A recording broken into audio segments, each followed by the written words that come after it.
7 दिसंबर 2025 गोवा के night club में रात को जो 1 बजे होता है वो 25 लोगों का जान ले जाता है और 50 से अधिक लोग घायल हो जाता है। और इसमें सबसे ज़्यादा मरने वाले की संख्या, वो स्टाफ जो कर्मचारी होता है वो सबसे ज़्यादा इसमें मौत हो जाता है उसका।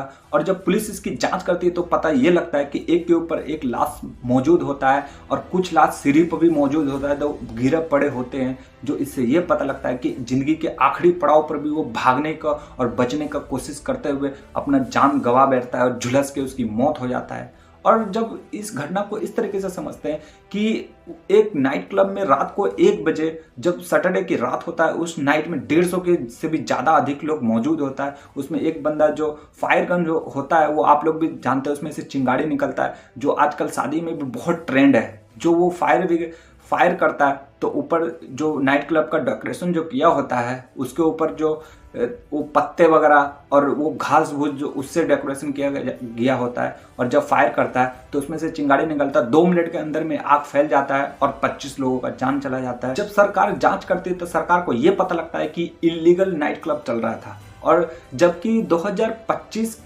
जनवरी में ही गोवा के पंचायत ने इसको गिराने का परमिशन दे दिया था, तो क्यों नहीं गिराया जाता है। हमारे देश में सेटिंग करके कुछ भी हो सकता है, इलीगल काम को लीगल बना दिया जाता है, और इसी का असर है कि आज 25 लोगों का जान चला गया, हाँ, और 50 से अधिक लोग घायल हो गया। हमारे हिंदुस्तान में ये क्या हो रहा है। हाँ, हमारे जो सरकार है उसका दिमाग का डेकोरेशन ही कुछ ऐसा है जो इलीगल काम को लीगल बना दिया जाए, हाँ, कुछ चंद पैसों के लिए। और जो वो होता है वो अहमदाबाद में ही दिखता है कि एक जो प्लेन होता है एयरलाइन, उसका डेट एक्सपायर हो गया होता है, लेकिन उसको फिर भी गधा के तरह चला चला के इंसानों को आग में झुलसा दिया गया। जो कुंभ का मेला होता है, कुंभ के मेले में भी यही होता है, सरकार का लापरवाही और सरकार का जो एकदम अंधापन, जो सरकार एक गरीब इंसान का और एक इंसान का कदर नहीं करता है, वो एकदम साफ साफ दिख रहा था कि कुंभ के मेले में इतने लोग आते हैं और इतने लोग आते हैं लेकिन उतना लोग घर अपना वापस नहीं जा पाता है। 400 से अधिक लोग मारा गया, लेकिन सरकार उसमें बताता है कि 80 से 90 ही लोग उसमें मारा गया। हाँ, उसमें जब 80-90 लोगों की मारने की पुष्टि करता है सरकार, लेकिन वहां लाशों का ढेर पड़ा हुआ था, जो कचरा की तरह उस लाशों को फेंका जा रहा था। ऐसा लग रहा था कि हमारा देश का सरकार ऐसा है कि हमारे देश को साफ कर रहा है, हमारे देश को कूड़ा का, हमारा गंदगी को साफ कर रहा है। जो आज हमारे दिल्ली में प्रदूषण का हाल ये है कि प्रदूषण से एक बच्चा, छोटा सा बच्चा जो एक दिन में 10 सिगरेट पीता हो, उससे कई ज्यादा उसके सीने में, उसके दिल में प्रदूषण घुसता है और उसका सीना और उसका दिल गुर्दा जला के राख कर देता है। और ये सरकार से साफ हो नहीं रहा है, लेकिन इंसानों को, लाश को इस तरीके से फेंका जा रहा है कि हमारे देश की गंदगी को साफ कर दिया जा रहा है।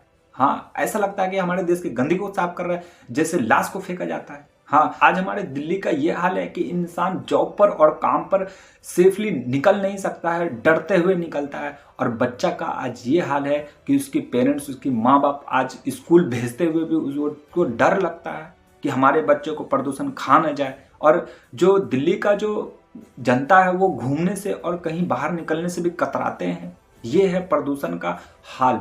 और जो दिल्ली का नेता होता है, जो दिल्ली का जो मंत्री होता है, वो तो अपने घरों में बढ़िया से बढ़िया फैसिलिटी के साथ बैठा होता है, लेकिन जनता का कोई कदर नहीं है। हाँ, और जो न्यू दिल्ली में जो होता है वो रेलवे हादसा, जो स्टेशन पर 18 लोगों का जान चला गया, वो प्रयागराज एक्सप्रेस प्लेटफॉर्म नंबर 14 पे आके लगी होती है, फिर भी ऐलान कर दिया जाता है कि प्रयागराज एक्सप्रेस प्लेटफॉर्म नंबर 16 पर भी आ चुका है।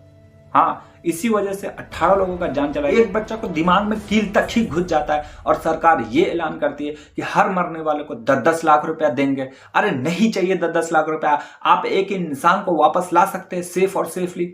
नहीं। इसीलिए सरकार से जनता क्या चाहती है कि हम सरकार को वोट देते हैं और सरकार हमें सुरक्षा देगा। ये नहीं हो रहा। आज हर 1 महीने 2 महीने के अंदर में लाखों के तादाद में इंसान, बेफजूल का इंसान मर जाता है, और सरकार के लापरवाही